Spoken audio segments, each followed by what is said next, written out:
Good morning. We are extremely pleased that you are here. It is good to come together for the purpose of co-creating. Do you agree? You are knowing what you are wanting?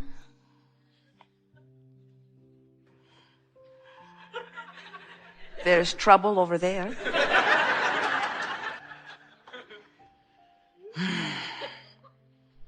Are you enjoying desire? That's a really good thing, because if you say it and mean it, and you did, those of you who said it and meant it, when desire feels good to you, it means that your habit of thought is somewhere in the vibrational vicinity of what you want.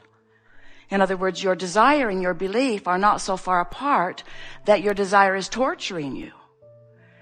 If you want something and you don't believe it will come, then that desire becomes unpleasant, and people will say things such as, I felt better before I knew I wanted that, but now I want it. It is painful. So we almost always begin our gathering with that, what we consider to be most important question. Are you enjoying the desire that is unfolding within you? Because you came forth as source energy into these physical bodies, knowing that this environment would induce from you, that it would cause a clarification of constant new desires. You knew that you would never get it done, but even more important, you knew that you were being born into an environment of such perfect proportion and balance and contrast that just your involvement in it with the other magnificent co-creators who are here with you, you knew that your interaction with one another would cause new desires to constantly occur to you. Now, these desires are occurring to you at all levels of your being, even cellular levels. It's what the evolution of all species is about. But the desire that we're talking about are those desires that when you know that you don't want that, you know that you do want that. In other words, it's that very straightforward experience that life causes clarity to form within you. A lot of people don't realize that when they know what they don't want, that what they do want becomes a viable part of their vibrational experience. In other words, we're going to go to a new place with you here today that we have not been before with any group, because it's time for you to begin to acknowledge this business of focusing here in this time-space reality in the way that it was intended as you made the decision to come. You knew that just by exploring the details of any moment in time, that you would come to an awareness of how you felt about it. A personal opinion or a personal judgment, a personal involvement in it would occur. But it's judgment not in the way that judgment is often understood. It's evaluation and judgment in the sense that anything you participate in causes you to feel a comparative experience with who you really are and what you really know. For example, once you've lived in this magnificent nation where food is available and transportation is available, Jerry and Esther just had what they consider to be the most magnificent drive anywhere in the world as they came across into Denver on Highway 70. It was magnificent. They could not stop talking about it. And the trip was at least 2 hours longer than it needed to be, because they stopped at every viewpoint, even when there weren't viewpoints. And Esther found herself saying over and over again, with tears running down her face, thank you for my life on this planet with all of this beauty. So as you're exploring life, you can't help on subtle and dramatic levels to be comparing where you are to what else you've lived. It's just a function of experience. If you come from this magnificent time, space, reality here in this beautiful city, and you go to a city not so beautiful, or to a country not so developed or not so comfortable, you can't help but notice it at many, many levels. And when you notice it, vibrational rockets of preference emanate from you. In other words, it's just not ever going to get so good that you don't keep emanating a preference, because you are a leading edge creator and you've come to sift and sort even in the most magnificent of time and space and place, and still rockets of desire are emanating from you. And that really is the most important thing that we or anyone will ever say to you, because as that improved request radiates from you, whether you put words to it or not, and often you do not, that request is understood and held by the non-physical part of you in the vibrational reality that precedes all manifested realities. And we are calling that vibrational reality your vortex of creation. Emanating from you constantly, these rockets of desires. And these rockets of desires are culminating, not just free-flowing, not just randomly chosen, specifically orchestrated and synthesized through the magnificent focus of your vibrational lens. But it's not just you here in this physical human body that is finding the expansion and the difference. It is the source energy part of you too. Because even though you are in these bodies, and even though you are flesh, blood, and bone, and even though everyone around you can see you sitting in your individual clump on your individual chair, you are source energy. The larger part of you is source energy. Far and away, the larger part of you is source energy. Only a little bit of you came here into this body. An important little bit came forth into this body. So as you explore and decide and send these rockets of desire, these rockets, these vibrational predecessors to the magnificent life that you will live, moves forth into this vortex of creation where the best of everything that you are choosing and deciding is held in a vibrational escrow, waiting for you, calling you forward, calling you toward it.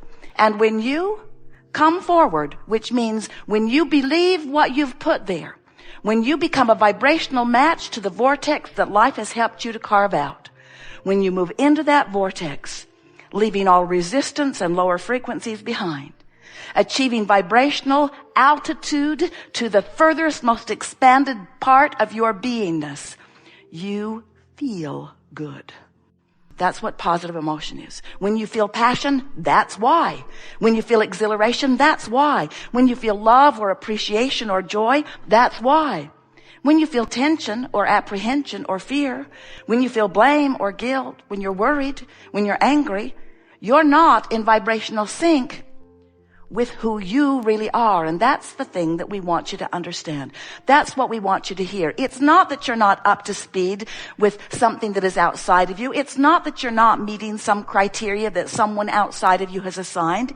It's that you're not up to speed with you. It's because your life caused you to expand, and you're not taking the expansion because you're stuck in the beating of the drum of what we lovingly like to call your version of what is itis. In other words, this is what is. This is the truth of what is. I don't have enough money. I don't have enough money. I don't have enough money. I don't have enough money. I don't have enough money. I don't have enough money. I don't have enough money. But you do have a vibrational escrow which will translate itself into abundance of all manner, including financial fortune. But if you are on the vibration of I don't have enough money, you're not moving into the vortex, and you're not recognizing or realizing or following the trail. You're not sniffing it out. You're not rendezvousing. You're not in the right place at the right time. You're not hooking up with those that have the way. You are vibrationally out of sync with your own desire. And every time, no exceptions, that you are out of sync with your own desire, better said, out of sync with who you really are. Better said, out of sync with the larger part of you. Better said, out of sync with everything, including the larger part of you who is in your vortex. You must be a cooperative component to everything that you're asking for before it can manifest in your experience. And your awareness of what caused you to ask keeps you from being a match to what you've asked for. Do you ever find yourself so wanting to be understood by someone who doesn't understand that you just keep explaining where you're at?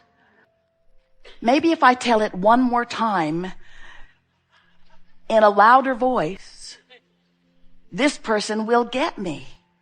And we say, give it up. Instead of trying to explain or justify or defend or rationalize, instead of trying to make things happen from outside the vortex, just let it go and focus upon something that is slight or absent of resistance. And it is our promise to you that when you're not pulling against the current of your own vortex, you'll move in easily. It's also our promise that you will move in eventually. We just don't think you should have to croak to do it. The question is not, will you join the larger part of you? The question is, will you do it willingly?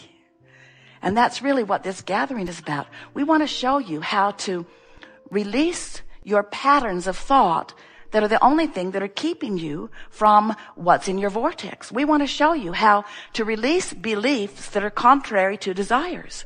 And when you release beliefs that are contrary to desires, your desires dominate and you're a vibrational match to them, and then they must manifest in your experience.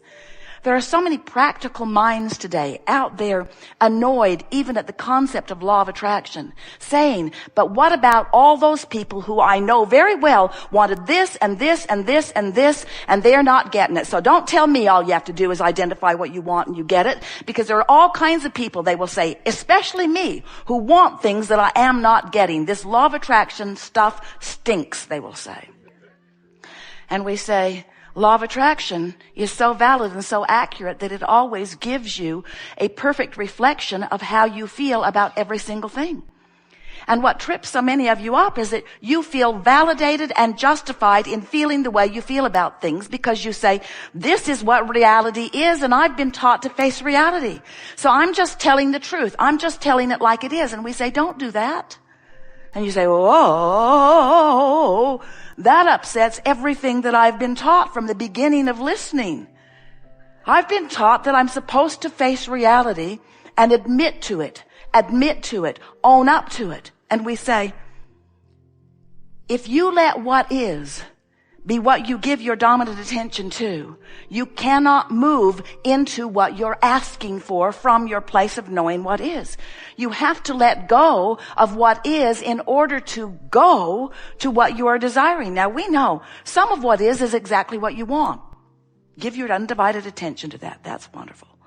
But if there are things in your experience that are not as you want them to be, you've got to find a way to focus upon what it is you want. And it's so much easier than you know, because when you know what you don't want, you always know what you do want. You're just not a vibrational match to it yet, but if you will try just a little bit, you can shift your vibration. You can train yourself. You can train yourself into a higher frequency. You can train yourself into the belief of what you want. You can do it. You just have to know about frequencies. You can't set your radio dial on 6:30 a.m.